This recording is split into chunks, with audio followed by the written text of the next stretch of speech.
सबसे important role play कौन करता है? वो होता है क्लाइंट। अब क्लाइंट के लिए आपको क्या करना पड़ेगा? बहुत आसानी से बिना इन्वेस्टमेंट के, बहुत सारे रियल एस्टेट एजेंट्स एक तरह के इन्वेस्टर भी होते हैं। अगर आपके पास कैपिटल कम है और आप कंस्ट्रक्शन इंडस्ट्री में जाना चाहते हैं, this video is powered by Metas lifestyle, India's leading manufacturer of stainless steel, modular kitchen, bathroom vanity, wardrobes and steel interior, franchisee showroom pan India. नमस्कार दोस्तों, मैं हूं doctor Amit Maheshwari, business trainer, corporate trainer, motivational speaker and CEO Metas overseas limited. आप सभी का स्वागत करता हूं आज की इन्फॉर्मेटिव वीडियो में। फ्रेंड्स, आज हम बात करने वाले हैं कि रियल एस्टेट बिजनेस में अपना करियर कैसे बनाएं।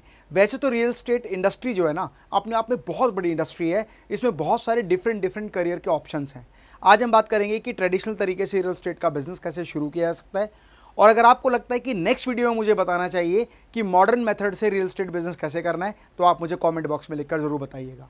तो रियल एस्टेट का बिजनेस अगर आप शुरू करना चाहते हैं तो उसके कुछ बेसिक स्टेप्स हैं। अगर आप उन स्टेप्स को फॉलो करते हैं ना, तो बहुत आसानी से बिना इन्वेस्टमेंट के या बहुत नॉमिनल इन्वेस्टमेंट में आप रियल एस्टेट बिजनेस शुरू कर सकते हैं। सबसे पहले identify area where you want to start. सबसे पहले आपको ये पता होना चाहिए या आप आइडेंटिफाई करें कि किस एरिया में रियल एस्टेट का बिजनेस आप करना चाहते हैं, है ना। जब आप अपना एरिया डिफाइन कर लें तो उसके बाद सेकंड जो बात है वो है आइडेंटिफाई योर कैटेगरी, कि किस कैटेगरी में करना चाहते हैं।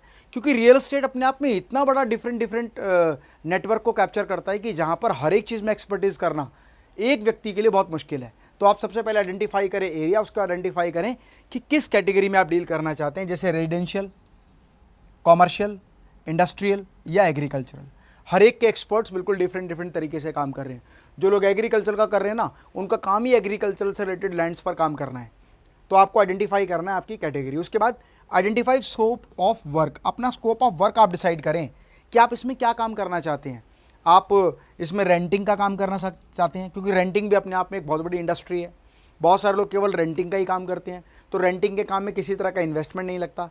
एक व्यक्ति रेंट पर अपनी चीज़ देना चाहता है और एक लेना चाहता है, उन दोनों को मिलाना और दोनों से कमीशन या अपनी सर्विस चार्ज करना होता है। दूसरा लीज़ भी रेंटिंग का ही एक पार्ट है। लंबे समय के लिए किसी जगह को और पट्टे पर दे देते हैं तो उसको लीज़ बोलते हैं। या cell purchase on commission basis. अब सेल परचेज भी दो तरह से होता है। बहुत सारे रियल एस्टेट एजेंट्स एक तरह के इन्वेस्टर भी होते हैं। वो प्रॉपर्टी को खरीदते हैं, फिर अपनी कीमत पर उसको बेचते हैं। और जबकि कुछ लोग क्या करते हैं, कमीशन एजेंट के रूप में काम करते हैं। एक बायर है और एक सेलर है, दोनों की मीटिंग कराना, म्यूचुअल अंडरस्टैंडिंग पे जो रेट फाइनल हुआ है उस पर डील क्लोज होती है, और दोनों ही तरफ से 1% या 2% जो भी परसेंटेज ऑफ कमीशन उस जोन में होता है वो चार्ज करते हैं, है ना। दूसरा कंस्ट्रक्शन एंड कोलैबोरेशन।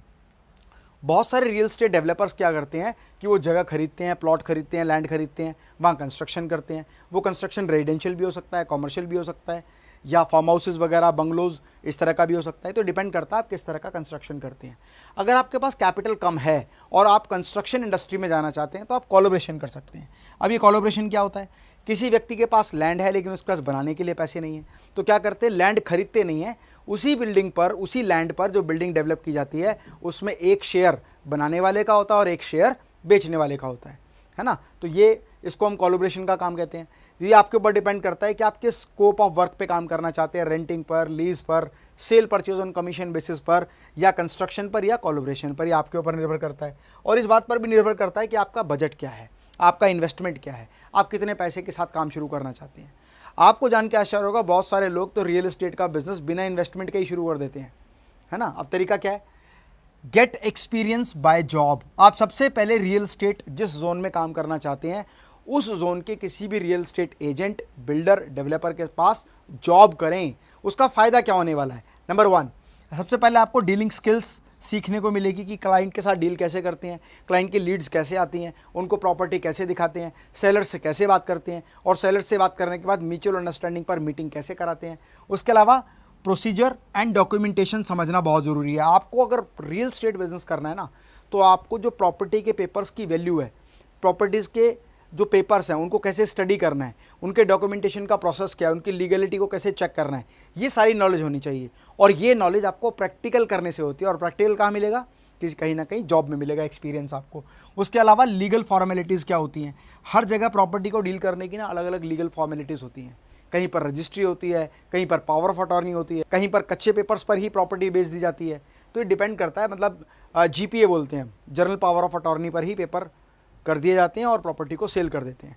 अब इसमें एक प्रॉब्लम और भी है कि कितना पार्ट आपका वाइट में होगा, कितना पार्ट आपका कैश में होगा। ये भी ट्रांजैक्शन इंडिया में बहुत ज़्यादा चलती है। इसकी सारी नॉलेज जो आपको मिलेगी ना, वो नॉलेज मिलेगी आपको जॉब से, क्योंकि कहते हैं ना कि गुरु चाणक्य ने एक बात कही है कि यदि सारा जीवन अनुभव करके सीखने पर लगाओगे ना, तो एक जीवन कम पड़ जाएगा और लॉस की संभावना भी बहुत अधिक होगी। इसीलिए ज़रूरत क्या है, अनुभवी व्यक्तियों के साथ मिलकर अनुभव को ग्रहण करना और उसके बाद उसको अपनी लाइफ में इम्प्लीमेंट करना। उसके बाद क्लोजिंग स्किल्स आपको आनी चाहिए, क्योंकि देखिए property is not selling like a single product, it is selling like a product with a huge capital value.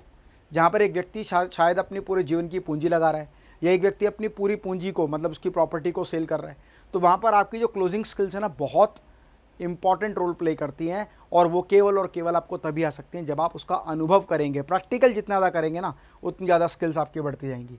उसके अलावा जब आप ये एक्सपीरियंस कर लें, मेरा आपको सजेशन है 1 साल से 2 साल का आप एक्सपीरियंस ज़रूर लें। और एक्सपीरियंस लेने के बाद मेक एन ऑफिस सेटअप, आप अपना खुद का ऑफिस सेटअप बनाएं। जिस भी जोन में आप काम करना चाहते हैं, जिस कैटेगरी में आप काम करना चाहते हैं, जिस स्कोप ऑफ वर्क में आप काम करना चाहते हैं, उस एरिया में अपना एक ऑफिस सेटअप बनाएं। तो फ्रेंड्स, ऑफिस सेटअप बनाने के बाद start promotion offline and online. देखिए, किसी भी बिजनेस में, चाहे वो प्रॉपर्टी का बिजनेस हो, या प्रोडक्ट मैन्युफैक्चरिंग का हो, या सेल परचेज का हो, या किसी भी तरह की सर्विसेज का हो, सबसे इंपॉर्टेंट रोल प्ले कौन करता है, वो होता है क्लाइंट। अब क्लाइंट के लिए आपको क्या करना पड़ेगा, प्रमोशन करनी पड़ेगी। ऑफलाइन एंड ऑनलाइन दोनों तरीके से प्रमोशन करें। आज डिजिटल टेक्नोलॉजी के इस युग में जो लोग अपने बिजनेस को ऑनलाइन प्लेटफॉर्म के जरिए एडवर्टाइज करेंगे, वो आसानी से कंज्यूमर के दिल तक पहुंच जाएंगे और कंज्यूमर की लिस्ट उनके पास बनती चली जाएगी और उनकी नंबर ऑफ डील्स भी बढ़ती चली जाएंगी। ऑफलाइन में क्या क्या तरीके हैं, मैंने बहुत सारी सेपरेट वीडियोस दी हुई हैं कि ऑफलाइन प्रमोशन कैसे करते हैं, ऑनलाइन प्रमोशन कैसे करते हैं, वो आप ज़रूर देखें। फिर भी मैं आपको बताता हूँ, आपकी शॉप का जो बोर्ड होना चाहिए, उसके अलावा लीफलेट, पोस्टर्स, न्यूज़पेपर में इंसर्ट्स, विजिटिंग कार्ड्स, सभी जगह पर अपने प्रिंटेड मटेरियल सबको भेजना, अपनी लिस्ट भेजना। उसके अलावा ऑनलाइन में आपका आ गया फेसबुक, लिंक्डइन, ट्विटर, इंस्टाग्राम पर अपने सारे पोस्ट तैयार करना और लोगों को बताना कि now we have started sale purchase या कमीशन बेसिस या रेंटिंग बेसिस। आप वो सारी डिटेलिंग वहाँ पर ज़रूर दें। Get clients and start your business. Clients आपको कौन से मिलेंगे, 2 तरह के क्लाइंट होंगे, एक होगा बायर और एक होगा सेलर। क्योंकि अगर आप कमीशन पर काम कर रहे हैं तो आपको वो लोग भी चाहिए जो प्रॉपर्टी बेचना चाहते हैं, आपको वो लोग भी चाहिए जो प्रॉपर्टी खरीदना चाहते हैं। उन सभी लोगों का सेपरेट डेटा आप बनाएं, रेगुलर उनसे बात करें, बात करने के बाद मीटिंग फिक्सअप करें। जिस व्यक्ति को जैसी तरह की प्रॉपर्टी चाहिए, उसकी चॉइस और बजट के हिसाब से उसको प्रॉपर्टी दिखाएं, पसंद कराएं और सेलर से मीटिंग कराकर डील को क्लोज करें। तो फ्रेंड्स, ये था रियल एस्टेट बिजनेस को करने का ट्रेडिशनल मेथड। नेक्स्ट वीडियो में हम बात करेंगे मॉडर्न मेथड के बारे में, जहाँ पर हम बात करेंगे किस तरह से हम डेवलपर्स, बिल्डर्स या कोलैबोरेटर्स के साथ टाई अप कर सकते हैं, साथ ही साथ कैसे हम ऑनलाइन प्लेटफॉर्म के ज़रिए आसानी से बहुत सारे बायर्स एंड सेलर्स तक पहुंच सकते हैं। तो फ्रेंड्स, बिजनेस से रिलेटेड कोई भी इन्फॉर्मेटिव वीडियो मिस ना हो, उसके लिए चैनल को सब्सक्राइब करें। और जिस तरह से आपने इस सब्जेक्ट के बारे में मुझे कहा था कि सर ये सब्जेक्ट मैं सुनना चाहता हूँ, इसके बारे में जानना चाहता हूँ, ठीक उस तरह से जो भी इन्फॉर्मेशन आप चाहते हैं हमें कॉमेंट बॉक्स में लिखकर ज़रूर बताएं। दोस्तों, मेरे जीवन का उद्देश्य भारत के हर घर से एक सफल बिजनेसमैन तैयार हो सके, इसीलिए मैं अपने बिजनेस टाइम से कुछ सेपरेट टाइम आप लोगों के लिए निकालकर बिजनेस रिलेटेड वीडियोस पोस्ट करता हूं। स्वस्थ रहें, मस्त रहें। मैं डॉक्टर अमित माहेश्वरी आपके सुनहरे भविष्य की कामना करता हूं। जय हिंद, जय भारत।